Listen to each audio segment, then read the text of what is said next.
जय भीम दोस्तों, नमो बुद्धाय। मैं हूँ विजय गौतम। आज एक बहुत ही पुरानी बात करते हैं। 1950 से पहले भारतीय संविधान के निर्माता बाबा साहब अम्बेडकर की कहानी से संबंधित और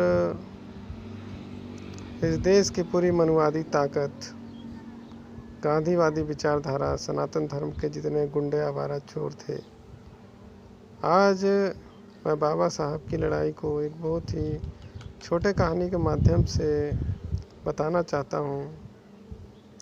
हालांकि बात भले ही छोटी लगती है, लेकिन बात बहुत बड़ी हो जाती है। चलिए तो हम चालू करते हैं, भारतीय संविधान की तरफ बढ़ते हैं। आखिर भारतीय संविधान को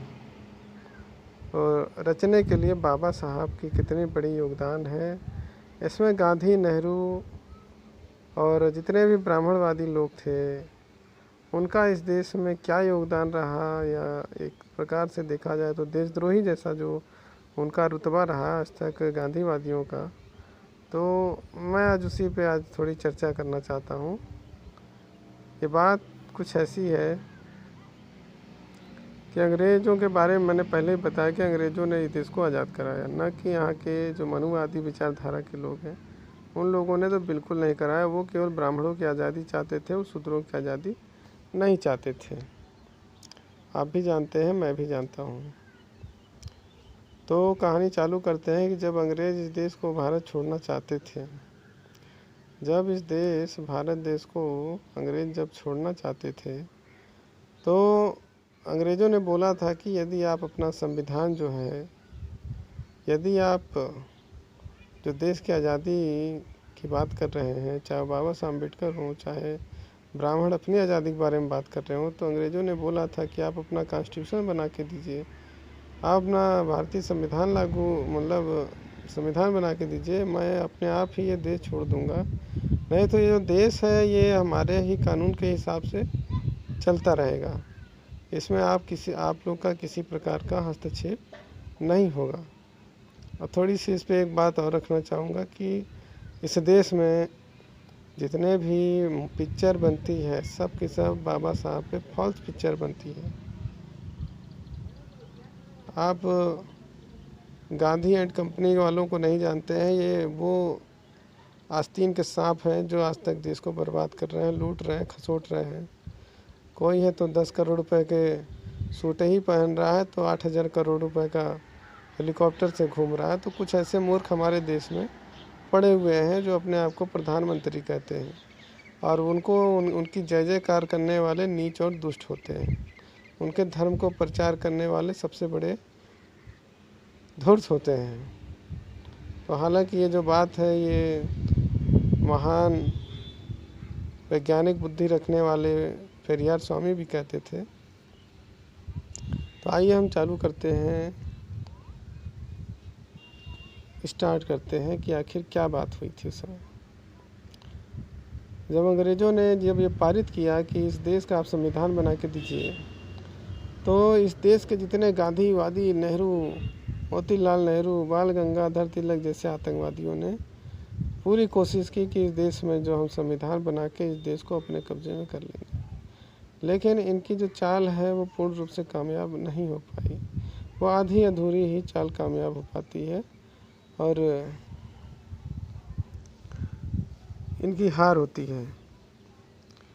अब क्या होता है कि भाई, अब गांधी, नेहरू सब कमेटी जाती है, एक साथ बैठती है, सारे ब्राह्मण साथ में बैठते हैं, कांग्रेस आरएसएस के लोग बैठते हैं साथ में। और जब साथ में बैठते हैं तब ये लोग अपना एक बोलते हैं कि चलो संविधान बनाते हैं। तो ये जो जितने ये ठाकुर ब्राह्मण के पिल्ले हैं, गांधीवादी सोच वाले, गांधी भी था उसमें, तो ये लोग अपना एक संविधान बनाते हैं, संविधान बना के देते हैं अंग्रेज़ों को। तो अंग्रेज़ लोग क्या बोलते हैं कि ये क्या लिख करके ले आए हो, ये कचड़ा है, जाके कूड़ेदान में फेंक दो। तो मोतीलाल नेहरू की कमेटी ने जो संविधान बना के दिया था, वो पूर्ण रूप से इस देशवासियों के हित में बिल्कुल नहीं था।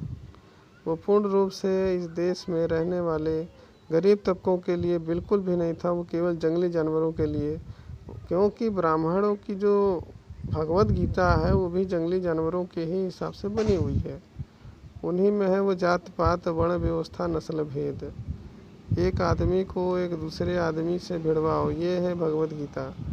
तो ये गांधी नेहरू वाले तो भाई जब इनके संविधान को मोतीलाल नेहरू कमेटी के जो संविधान बनाया था, जिसमें सरदार पटेल इंक्लूड था, गांधी और मोतीलाल नेहरू, 350 ब्राह्मणशाले शामिल थे उसमें। तो इनके द्वारा इनके बुद्धि में जो गोबर और गोमूत्र भरा है वो काफ़ी की उस संविधान बना के दिए, और उस गौमूत्र को और इनके गाय के गोबर को अंग्रेज़ों ने बोला इसे कूड़ेदान फेंक दो। तो फिर ब्रिटेन की सरकार से पूछता है ये गांधी कि ये बताइए साहब कि अब संविधान हम किससे लिखवाएं, जब आप मान ही नहीं रहे हमारे संविधान को। तो ब्रिटेन सरकार ने बोला, अबे मूर्ख गांधी, तुम ऐसा संविधान बना के ले आए हो, वो किसके लिए है, इंसानों के लिए है कि जानवरों के लिए?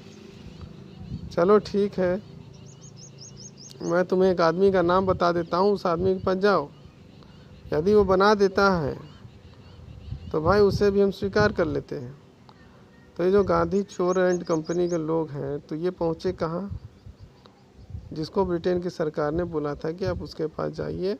वो व्यक्ति ने 50 देशों का संविधान लिखा हुआ है, और जब वो व्यक्ति आपको भाई अगर आपके देश का संविधान लिखने के लिए स्वीकार कर लेगा तो मैं भी इस देश के आपके लोगों को संविधान देके दे छोड़ दिया जाएगा।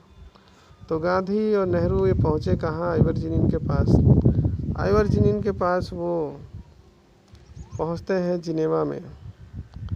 जिनेवा पहुँचने के बाद ये जो गांधी था तो ये आइवर जिनीन के ऑफिस जाता है और जाके बोलता है कि सर हमें बहुत ज़रूरी काम है। तो आइवर जिनीन बोलता है कि बाहर बैठो, जब मैं बुलाऊंगा तब आना।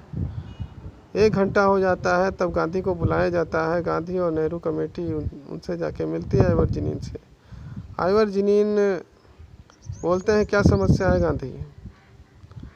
तो ये जो गांधी और नेहरू है ये बोलता है कि भाई हमको हमारे देश का संविधान चाहिए, ये ब्रिटेन की सरकार हमारे देश पे राज कर रही है। तो आइवर जिनीन ने पूछा क्या तुम इस देश के लिए जो संविधान बनाना चाहते हो तो वो देश कई वर्षों से गुलाम है क्या? तो गांधी बोलता हाँ बहुत सालों से गुलाम है। तो तुम लोग संघर्ष कर रहे हो क्या? तो गांधी बोलता हाँ हम ही लोग संघर्ष कर रहे हैं। आइवर जिनीन ने कहा कि इसके अलावा कोई और संघर्ष कर रहा है? तो गांधी ने साफ मना कर दिया कि हमारे अलावा कोई भी संघर्ष नहीं कर रहा है, क्योंकि ब्राह्मणों की नीति है। जैसे एकलव्य के साथ उन्होंने अन्याय अत्याचार किया, एकलव्य जैसा धनुधर उनके पूरे विश्व में किसी खानदान के पास नहीं था, किसी ब्राह्मण के पास नहीं था। तो ब्राह्मण एक ऐसा दुष्ट प्राणी है इस विश्व में, जिसको कहा जाए कि अगर विदेश में भी जाएगा तो वहाँ भी गाय और गोबर के अलावा, उसको मूत्र के अलावा कुछ दिखाई देता नहीं। तो गांधी से पूछा कि ये बताओ गांधी तुम किस देश के रहने वाले हो? क्योंकि एशियाई देशों में श्रीलंका, बांग्लादेश के लोग, भूटान देश के लोग, ये लोग लगभग एक जैसे ही दिखाई देते हैं। पाकिस्तान के लोग भी एक ही जैसे दिखाई देते हैं। तो इनको भाई पूछा गांधी से कि तुम कौन से देश से आए हो? तो गांधी ने बोला हम भाई इंडिया से आए हैं। भारत उस समय हमारे देश का नाम नहीं था, इंडिया था। तो गांधी को, नेहरू कमेटी को आइवर जिनीन ने साफ साफ मना कर दिया कि मैं तुम्हारे देश का संविधान नहीं बना सकता हूँ, अब मेरे ऑफिस से तुरंत निकल जाओ। मोतीलाल नेहरू बोला कि सर ठीक है, आप हमारे देश का संविधान नहीं लिखना चाहते, लेकिन हमारे देश को फिर आज़ादी, हम लोग अंग्रेज़ों द्वारा प्रताड़ित किए जा रहे हैं। अब आप सभी देशवासियों को एक चीज़ बता देता हूँ कि अंग्रेज़ द्वारा ब्राह्मणों को प्रताड़ित किया जा रहा था, ब्राह्मण परेशान थे, लेकिन ब्राह्मणों द्वारा जहाँ के बहुजन समाज के लोगों को प्रताड़ित किया जा रहा था, उसके लिए संज्ञान उसका जो संज्ञान था वो अंग्रेज़ों के पास नहीं था, उतना कोई खास जानकारी। तो ये जो गांधी था चालाकी करके बोलता है ठीक है सर हम यहाँ से जा रहे हैं। मोतीलाल नेहरू बोलता हम यहाँ जा रहे हैं, लेकिन किससे लिखवाएं, उसका नाम बता दीजिए। तो मैंने बोला कि अगर जिस देश से आए हो उस देश का नाम भारत है, इंडिया है, तो मैं उस देश के संविधान को नहीं लिख सकता हूँ, क्योंकि जिस संविधान को लिखने की तुम बात कर रहे हो, मैंने आज तक जितनी भी पढ़ाइयाँ की हैं आज तक, मैंने आज तक जितनी भी वकालत की पढ़ाइयाँ की हैं, तो उस एक महान व्यक्ति की वजह से, जिनका नाम डॉक्टर बाबा साहब अम्बेडकर है, उनकी मैं किताबें पढ़ के इतना बड़ा आदमी बना हूँ कि आज मैं 50 देशों का संविधान लिख सकता हूँ, आज तुम्हारे भी देश का संविधान लिख सकता हूँ। लेकिन मैं अपने गुरु का अपमान नहीं करना चाहता हूँ। गांधी को वहाँ से तुरंत आइवर जिनिन गेट आउट करता है और ब्रिटेन की सरकार के पास जाके फिर से माथा झुका लेता है और बोलता है सर डॉक्टर अम्बेडकर का नाम उन्होंने दिया है। डॉक्टर अम्बेडकर को गांधी जो रहता है वो बुलाता है कि डॉक्टर अम्बेडकर आइए और हमारी मदद कीजिए। बाबा साहब अम्बेडकर ने बोला कि भाई मैं तो देश का संविधान दे ही दूंगा, लेकिन शर्त यह है कि इस देश में जो रहेंगे अछूतों का देश अलग हो जाएगा। तुम अपना जो देश है अलग चलाओ और जो बहुजनों का देश है वो अलग रहेगा। जो बुद्ध की विरासत को मानते हैं उनको अलग, और जो भगवत गीता ब्राह्मणवाद झूठवाद पाखंडवाद को मानते हैं वो देश अलग। तो ये जो गांधी था ये बात सुन कर के आमरण अनशन करता है। आमरण अनशन करने के बाद ये बाबा साहब अम्बेडकर को बोलता है कि भाई यदि अगर आपने अपनी जिद नहीं छोड़ी तो भाई मैं अपनी जान दे दूंगा। गांधी की बीवी दौड़ते हुए जाती है बाबा साहब के पास, बाबा साहब के हाथ पैर जोड़ने लगती है और बोलती है कि ये बाबा साहब हमारे पति की जान बचा लो। बाबा साहब ने बहुत ही दुखी मन से बोला ठीक है, हमारी कुछ शर्तें होंगी, और शर्त ये होगी कि भाई बाबा साहब अम्बेडकर ने हमारे समाज के लोगों को हर जगह आरक्षण की सुविधा दी, संसद भवन में दिया, विधायिका में दिया। याद रखें कि राज्यसभा में आपके लोगों के लिए आरक्षण नहीं है। जहाँ आरक्षण नहीं है वहाँ पे आप लोगों को नहीं भेजा जाता है इन ब्राह्मणों द्वारा। यह आरक्षण का एक बहुत ही कड़वा सच है। तो बाबा साहब अम्बेडकर के साथ गांधी और नेहरू कमेटी ने बहुत बड़ी धोखेबाजी की। गांधी ने अपने आप को गोली मरवा लिया और अपने आप को राष्ट्रपिता घोषित करवा दिया इन ब्राह्मणों के द्वारा, जो कि वो हीरो बनना चाहता था। क्योंकि गांधी ने भाई ब्राह्मणों के वर्चस्व के लिए पूरी लड़ाई की, क्योंकि वो स्वयं ब्राह्मण था। और जब आइवर जिनिन ने मना किया तो इसने बड़े कष्टों के साथ दलितों पर अत्याचार किया और बाबा साहब के सामने झुका, और हमारे समाज के लोगों को आज भी झुका रहे हैं इनके लोग। ब्राह्मण एक बार झुकेगा लेकिन आपके लोगों को हमेशा झुकाएगा। तो इन चोरों के और इन बदमाशों की जो राजनीति है, इनका जो पिटारा है, ये मैं खोल दे रहा हूँ क्योंकि आप सभी लोग इसके बारे में जानिए कि भाई जब बाबा साहब अम्बेडकर ने जब भाई 2 साल 11 महीना 18 दिन का समय लिया और भाई अपने अथक प्रयासों से, अथक ज्ञान से जब इस देश के सभी भारतवासियों के लिए ये कानून बनाया, और कानून देते समय बाबा साहब बहुत ही ज़्यादा दुखी थे। समझ लीजिए कि उनके आंखों से पूरा खून निकल रहा था कि ये जो देश के दुश्मन हैं पंडित जवाहरलाल नेहरू, राजेंद्र प्रसाद, इस देश के सनातन धर्म वाले, मैं इन नालायकों के हाथ में इस देश का संविधान दे रहा हूँ जो देश को बर्बाद कर देंगे। और ये बात सही हुई कि इस देश को बर्बाद करने वाले पंडित नेहरू और गांधी के सोच विचार वाले जितने भी व्यक्ति थे वहाँ पे, आज उसी के देन है कि ऐसे पागल प्रधानमंत्री हमारे देश में बन रहे हैं। और इन्होंने कभी बहुजनों का भला नहीं किया। ST SC OBC वालों को हमेशा ही इन्होंने नौकरी और शासन सत्ता से दूर रखा। OBC समाज के लोगों ने अपने समाज को बेच दिया, चाहे वो सरदार पटेल हो, चाहे कौनो जगदेव बाबू को तो मैं नाम ले रहा हूँ। जगदेव बाबू भले ही लोग बोलते हैं बहुत फेमस आदमी हैं, बहुत ही जानकार आदमी है, लेकिन इन लोगों ने अपने समाज को बेचने का काम किया। मुलायम सिंह यादव ने किया, लालू प्रसाद यादव ने किया, नीतीश कुमार ने किया, जीतन राम मांझी जैसे लोगों ने किया, प्रकाश अम्बेडकर जैसे लोगों ने किया, राजरतन जैसे लोगों ने किया। हमारे देश को पूर्ण रूप से, हमारे समाज को बेचने का काम किया।